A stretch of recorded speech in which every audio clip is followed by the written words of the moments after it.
tidak tewas satu persatu, tapi dalam satu hari. Ujian belum selesai, terjadilah penyakit ajaib kepada Nabi Ayub. Penyakit yang membuat Ayub dijauhkan, dikucilkan, diisolir di luar kota, di luar kampung. Dan penyakit ini bukan setahun 2 tahun.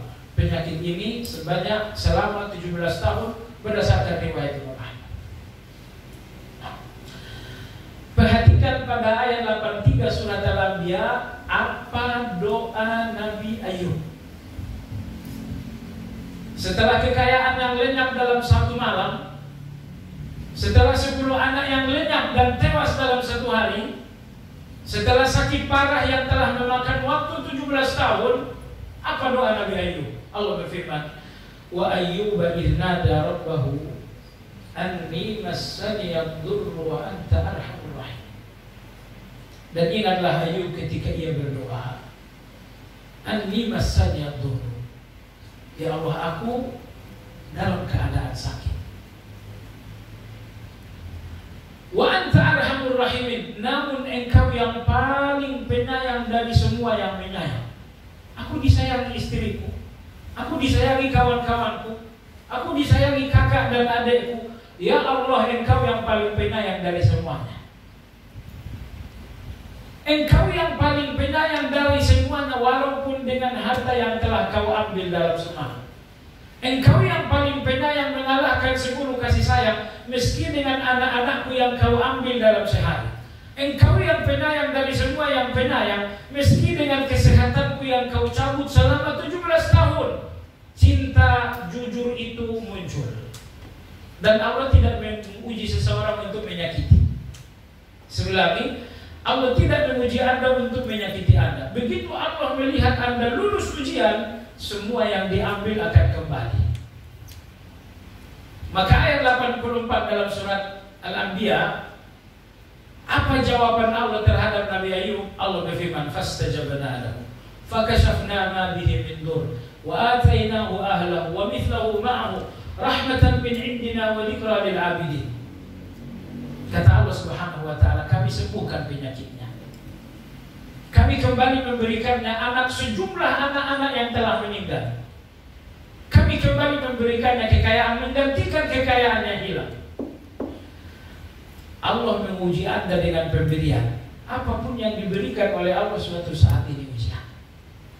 Satu. Yang kedua, Allah pun akan membahagiakan Anda melalui pintu ujian tersebut. Jika Allah menguji Anda dengan kesehatan, dengan sakit, maka Allah akan memberikan Anda kebahagiaan melalui pintu sakit, yaitu kesembuhan. Oleh sebab itu, Allah membahagiakan seseorang melalui pintu ujian. Melalui pintu ujian.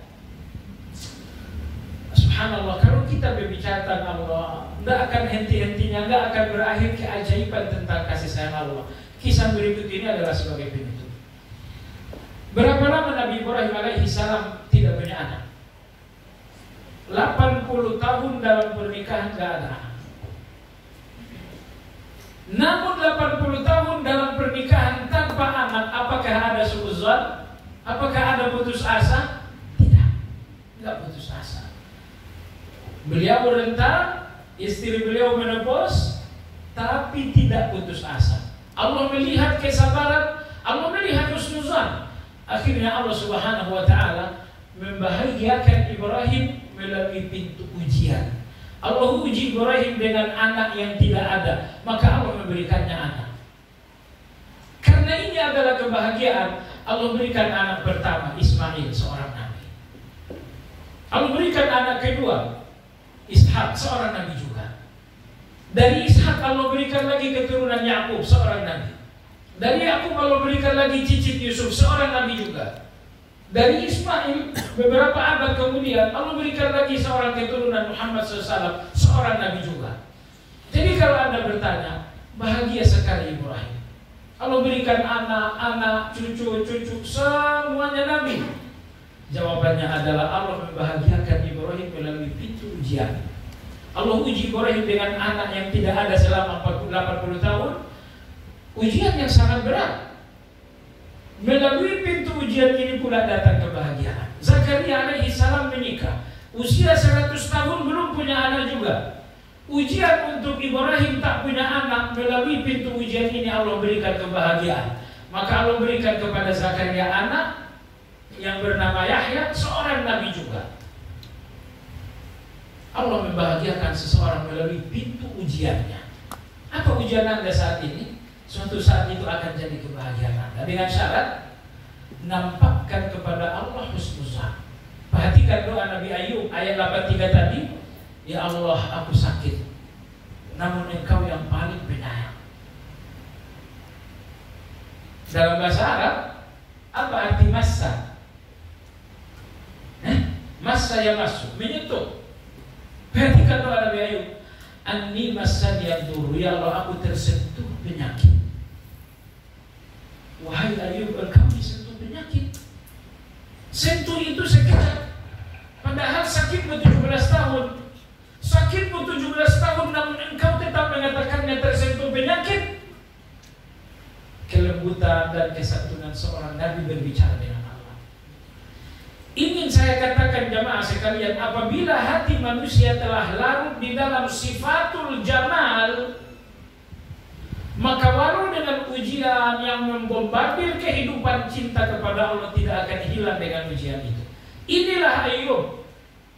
Gulungan-gulungan ujian menghantam Ayub, tapi hati Ayub telah larut di dalam sifatul jamal, sehingga cinta kepada Allah tidak goyah walau dengan ujian-ujian ini. Ternyata ujian ini hanyalah ujian cinta. Jemaah sekalian, bagaimana Anda sampai kepada sifatul jamal? Inilah ma'rifatullah. Pembicaraan tentang Allah gak akan selesai dalam sejam, bahkan gak selesai dalam setahun. Bahkan yang maha luas gak bisa dibicarakan secara tuntas sampai kiamat. Karena betapapun lama kita bicara, luas kita berbicara Allah, lebih luas daripada keterangan luas yang telah kita berikan. Namun setidaknya apa yang saya sampaikan dalam waktu yang singkat sudah bisa memberikan kita sebuah bayangan tentang ma'rifatullah. Ya, kita jam 12 tepat, kita break sejenak. Subhanakallahumma wa bihamdika, asyhadu an la ilaha illa anta, astaghfiruka wa atubu ilaik. Alhamdulillahirabbil alamin. Assalamualaikum warahmatullahi wabarakatuh.